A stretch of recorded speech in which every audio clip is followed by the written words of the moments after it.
ಅವತ್ತಿನ healing board camp join ಆಗಿದ್ದೆ ಗುರುಜಿ. ಅವತ್ತು ನಾನು ಹೇಳಿದ್ದೆ ನನಗ ಫುಲ್ ಬ್ಯಾಕ್ ಪೇನ್ ಇತ್ತು, ಅದನ್ನ ಬೆನ್ನಲ್ಲಿ ಬಂದಿದೆ ಅಂತ ಹೇಳಿ. ಒಂದ್ 3 ದಿವಸ ನಾನು ಅದ್ರ ಬಗ್ಗೆ ಫುಲ್ ಹೀಲಿಂಗ್ ಮಾಡಿದಾಗ ಇವಾಗ ನಾನು ಅದು ಬೆನ್ನಲ್ಲಿನೂ ಇನ್ನೊಂದ್ ಸ್ವಲ್ಪ ಅದನ್ನ ಹೀಲಿಂಗ್ ಮಾಡ್ತಾ ಇರಿ ಹೋಗುತ್ತೆ ಅಂತ ಹೇಳಿದ್ರಿ. ನನಗೆ ಕಂಪ್ಲೀಟ್ ಆಗಿ ಹೋಗಿದೆ. ನಾನು ಅವತ್ತಿನಿಂದ ಇವತ್ತಿನ ತನ ಡೈಲಿ ಟ್ಯಾಬ್ಲೆಟ್ ತೋರಿಸಿದೆ. ಅವಾಗ ಏನು ಬೂಟ್ ಕ್ಯಾಂಪ್ ಜಾಯ್ನ್ ಆಗಿ ಅವತ್ತಿನಿಂದ ಇವತ್ತಿನ ತನ ಒಂದು ಟ್ಯಾಬ್ಲೆಟ್ ತಗೊಳ್ತಾ ಇಲ್ಲ. ಇನ್ನೊಂದು ನನ್ನ ಮಗಳು ಸ್ವಲ್ಪ PUC ಸೆಕೆಂಡ್ ಇಯರ್, ಅವಳು ಸ್ವಲ್ಪ ಡಲ್ ಮಾರ್ಕ್ಸ್ ತಗೋತಿಳು. ಅವತ್ತಿನಿಂದ ಅದನ್ನು ನಾನು ಬಹಳ ಪ್ರೇಯರ್ ಮಾಡಿ ಅದನ್ನ ನಿಮ್ದೆಲ್ಲ ವಿಡಿಯೋದೆಲ್ಲ ನೋಡ್ಬಿಟ್ಟು ನಾನು ಧ್ಯಾನಕ್ಕೆಲ್ಲ ಕುಂತು ಅದು ನಿಮ್ದೆಲ್ಲ ಕೇಳ್ಕೊಂಡು ಇದು ಮಾಡಿದ್ರೆ ಮೊನ್ನೆ ಬುಧವಾರ ದಿವಸ ನನಗೆ ಮಗಳು ಕಾಲ್ ಮಾಡಿದಳು, ನಾನು ಕಾಲೇಜಲ್ಲೇ ಫಸ್ಟ್ ರ್ಯಾಂಕ್ ನಂದೇ ಇದೆ ಮಮ್ಮಿ ಅಂತ ಹೇಳಿ.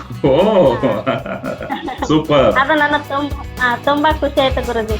ಥ್ಯಾಂಕ್ ಯು ಗುರುಜಿ. ನಾನು ಕಂಗ್ರಾಚುಲೇಷನ್ಸ್ ಕುಸುಮತಿ ಅವರೇ.